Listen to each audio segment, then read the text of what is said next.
Hey everyone, I'm Christine Kidder-Graves and I'm an executive career coach. My specialty is working with revenue producing leaders. And I'm here to show you how to get offers from your interviews. Too many of you are doing all these interviews and you're not getting offers. It's extremely frustrating. It zaps your energy. And yeah, it's just very depleting. It has a very negative impact. So I want to help you get the train back on the tracks and get the job offers that you really want. So that's what this is all about. I'm going to be going through this swiftly because I want to keep this to 20 minutes for you. And there's going to be resources in the comments. If you have questions, put your questions in the comments. And you can always DM me if you don't feel comfortable putting your questions in the comments. So I'm going to go ahead and share my screen because I have my little PowerPoint here to go over with you. And I'm going to share this. So anyway, so let's get going here. Oops, so sorry about that. Something happened with my screen share. And I'm going to have to go back to this. Here we go. I should have put my phone on Do Not Disturb. So anyway, let's try this again here. All right, so here we go. All right, so I promised you that I would give you the top interview questions that you will be asked because you need to be prepared. All right, that's really important. You need to make sure that you're prepared for these questions, that you've thought about them. Do not memorize answers. Do not do that at all. Okay. So really, again, think about these questions and be prepared. The best question that I would always love to ask is tell me about yourself, because I want to assess your communication skills. I want to see how well you can answer this question for me. And you should take, I would say, no more than 2 to 3 minutes in answering this question. You want to be succinct, brief, to the point. And even before you are answering this question, think about what it is that they want. You need to get as much intel as possible before that interview, that first time talking with them, and especially before talking with the hiring manager. What is it that they need in a candidate in order to hire them? You have to get that information. Where can you get that? You can get that from asking people that are involved in the process, maybe even people that work at the company, because they might see a pattern on what they look for in hiring people. You can look at the job description, but it's not perfect, or the job posting, because, which are two different things, by the way. Those may not be the best documents though, because sometimes companies don't do a great job of writing job descriptions or job postings. I would like to think job postings would be stronger, but not necessarily. Okay. So, so that's when you want to be asked, tell me about yourself, because you are given the spotlight in the interview for 2 to 3 minutes and you really want to shine. That is crucial. You want to highlight and you want to take that time, because you probably have a vast experience, right? But you have to be focused on what is most important to them and what they need to hear in order to hire you. And of course, please represent yourself authentically, passionately. Don't misrepresent yourself. Okay. So if you think that they want to hear something that you don't have, don't share that with them. All right. It goes without saying. All right, next question. I have to keep on moving here. Oh, and by the way, you might be wondering, like, well, who is this person that's telling me all of this? Just super quick. My background is I've been a career coach for a good number of years now. I've helped many people, many revenue leaders. And then also too, I'm happy to help people outside of that discipline when my connections ask me for help. So because I definitely want to help my connections. It's so important because my connections have been great. They've helped me. My background before doing this was in human resources. The way I got into human resources was as a recruiter. I love being a recruiter. I did that for 8 years. But then when I went into HR, I always had recruiting as part of my responsibilities. So, and I started off working 100% commission as a recruiter. It was great. I was very successful, loved it. So, and that's why I kept that as part of my HR duty. So anyway, okay, sorry. I want to get back to these questions for you. Why are you looking? I want to know if I'm a recruiter interviewing you, I want to know, why are you looking? What's your deal? So you have to be comfortable with that. If you're fleeing a toxic work environment, as many of you are, you need to have this down. And you also have to pay attention to your energy, because when you're fleeing a toxic work environment, often you've got wounds from that. You've got wounds that you need to heal, and you're going to have scars. It's not going to go away. But you have to take care of yourself, and you need to make sure that you are answering this question in the way that you want to. Okay, so that's important. And then as an employer, I want to know, why do you want to work here? And also too, the next question is, why do you want this job? What is it about this job that you want? Okay, and why are you in this industry? Okay, so those are some key questions for you. And then other things that are very fair game. A lot of us may not be very happy with these questions too, because it's like they're kind of standard questions, and are they really questions of substance? If they're answered in the right way, and you can flip them around, and you can make sure that you're giving the information that you feel is relevant to you, really is authentic, is truthful, and that will help you to get this role. That's why that intel on finding out what it is that they need in order to hire someone is crucial. Okay. So you could be asked about strengths and weaknesses. I know many of you might have eye rolls out there, but understanding what your strengths are is part of your brand, your unique brand. So, and how you stand out from others. That's the thing. How are you different from other people? So you want to differentiate yourself and be memorable. And also too, you can use weaknesses to show what you've been working on and what your growth is. Okay. Challenging situations that you've been at work, be able to describe that. And also, when have you been successful on a team? What's a project that you worked on as part of a team that you were successful with? Another question that I didn't put on the slide, but I think this is a major eye roll too for many people, is, where do you see yourself in 5 years? That's fair game. I think the eye rolls are, well, how is anyone supposed to know where they're going to be in 5 years? You need to show, though, that you have a plan for your life and for your work, for your career. I'm not very impressed with someone when they don't have a plan. I think that they're disorganized, and I don't want them on my team. I have that. I really value someone who's organized and has a strategy, has a plan. And put yourself, how would you feel if you're the hiring manager? So keep that in mind. That's really important. Okay, so now these are the questions that you need to ask. Okay. Oh, and by the way, the first bullet point in my training, I'm going to touch upon that. So I will cover that next. I'm going out of order here a little bit because I really wanted to get to the meat and potatoes for you right away. All right. But there's going to be a great bonus at the end of this training that you will not want to miss, because it's awesome. I think it's great. So anyway, questions you need to ask. And these are questions, you've got to think of these questions. What is the information that you want to know? What is most important to you? Okay. In order to take this job, right? So what are the questions you need to know that you need to ask? And I feel like these questions will help you stand out from other people too. I just love this first question. And it goes back to, what must a candidate have in order to get this job? What are the musts? What are the hard requirements that someone has to have in order to get this job? And you need to be prepared to say how you have those things, obviously. What's the biggest problem for me to solve in the first 6 months that I'd be in this role? And even you can expand upon that, and you can ask about the first year. You can ask the first 90 days, first 6 months, but you want to understand what's the biggest problem you would want me to solve in my first 6 months? Because that shows that you are focused on problem solving. And then another question is, when you interviewed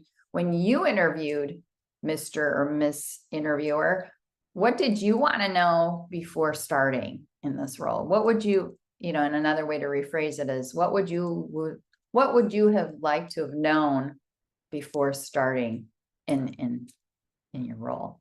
So kind of get some insight into that. Okay. And then this last question I have listed is, what's the number one quality of those who do well and get promoted? So you want to find out, what is the number one, what's the top quality of the people that have been getting promoted here and are successful? That will help you understand more about the employees there, the culture, the values. So that's a crucial question for you to ask. Okay.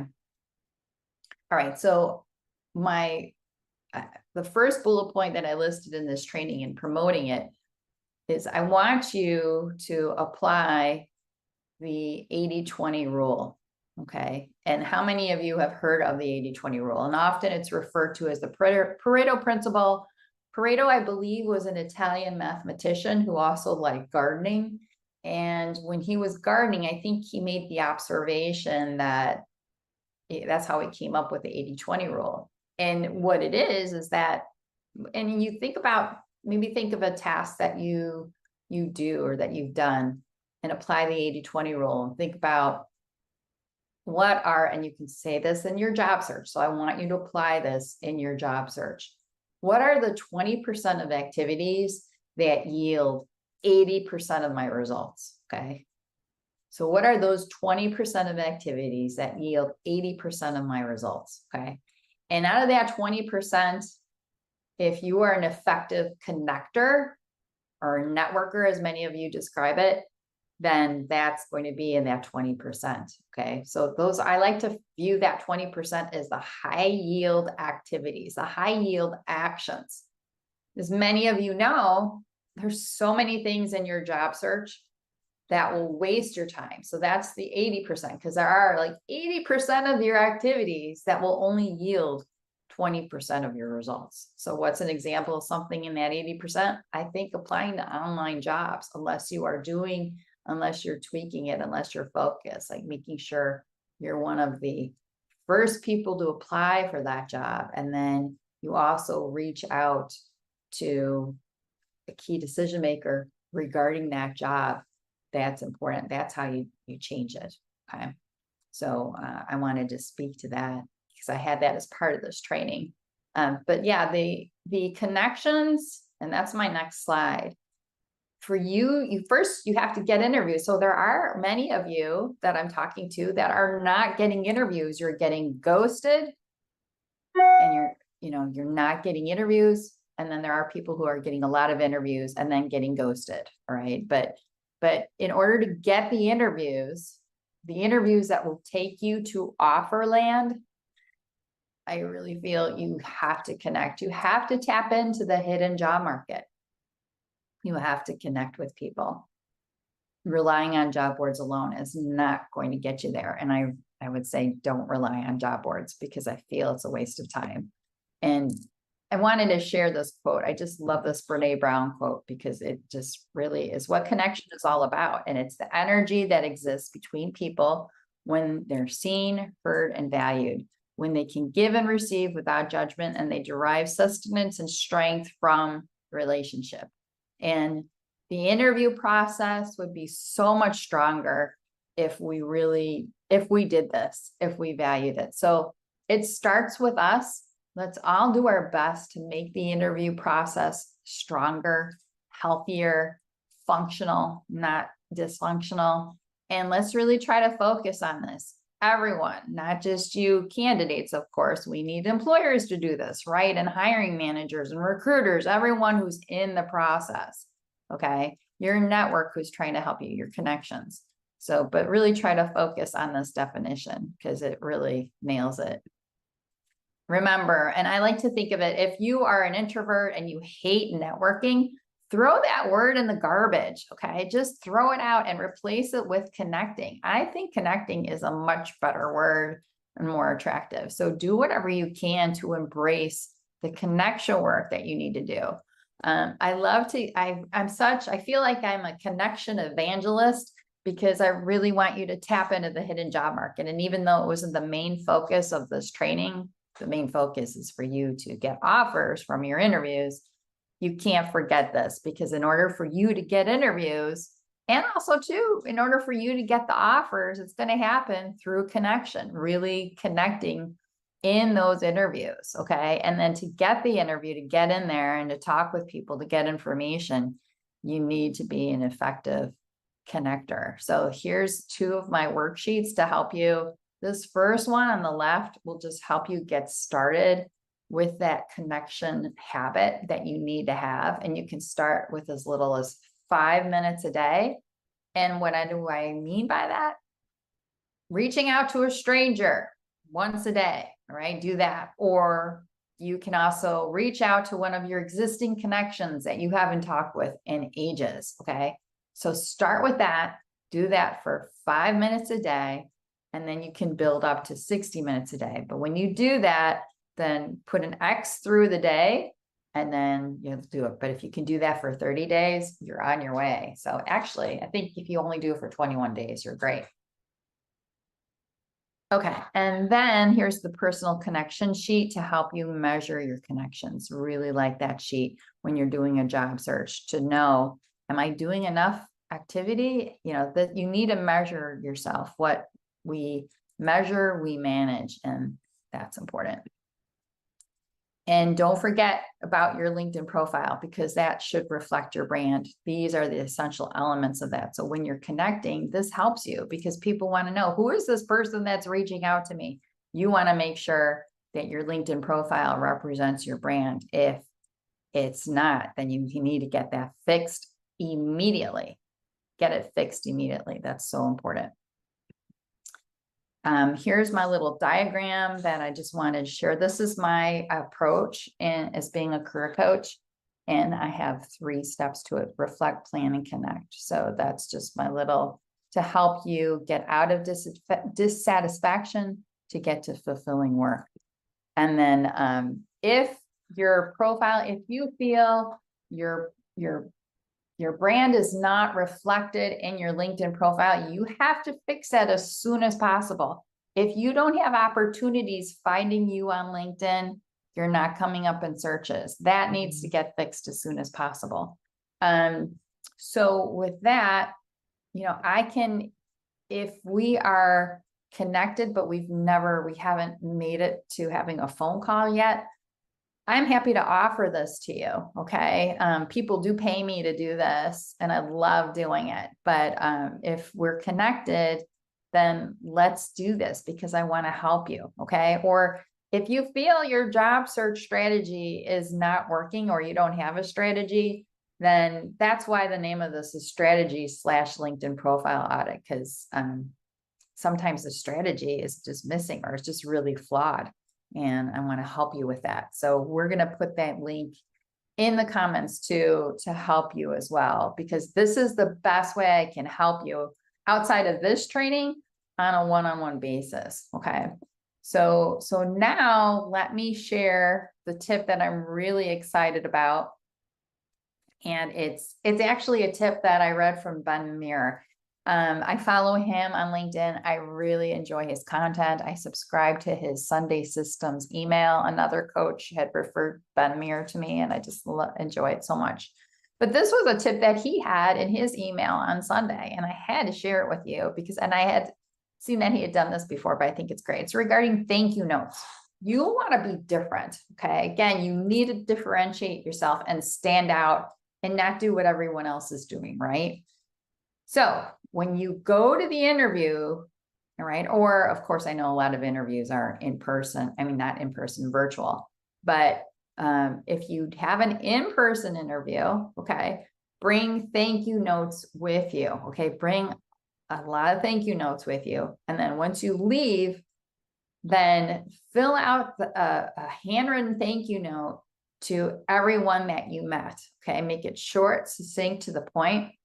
Do that while you're there. So maybe go to a Starbucks or somewhere nearby, or be in the, I don't know, in on the first floor, whatever, but be somewhere and do that. Get that done. Put them in an envelope and then drop them off at the reception area. Okay. So I know some offices may not have a receptionist, but typically they might have like an inbox or something. But if you can really drop those off that day, I think that's great. That makes a statement. That makes you stand out to me as a recruiter, as a hiring manager, that you get things done and that you are serious. You're not wasting any time. So, so again, I have to credit that to Ben Merrick because I like that very, very much. So yeah, so again, I want to help you. The best way I can help you is when we is on a one-on-one basis. If we take the time, you can do this call and I will give this to you. It'll be my gift to you. Because I typically do get paid for this, because I love doing this. I'm very passionate about helping people. There's too many LinkedIn profiles that I see on this platform that they just do a bad job. They don't tell me anything. They don't tell me how you are invaluable to others. And I know that you are invaluable to others.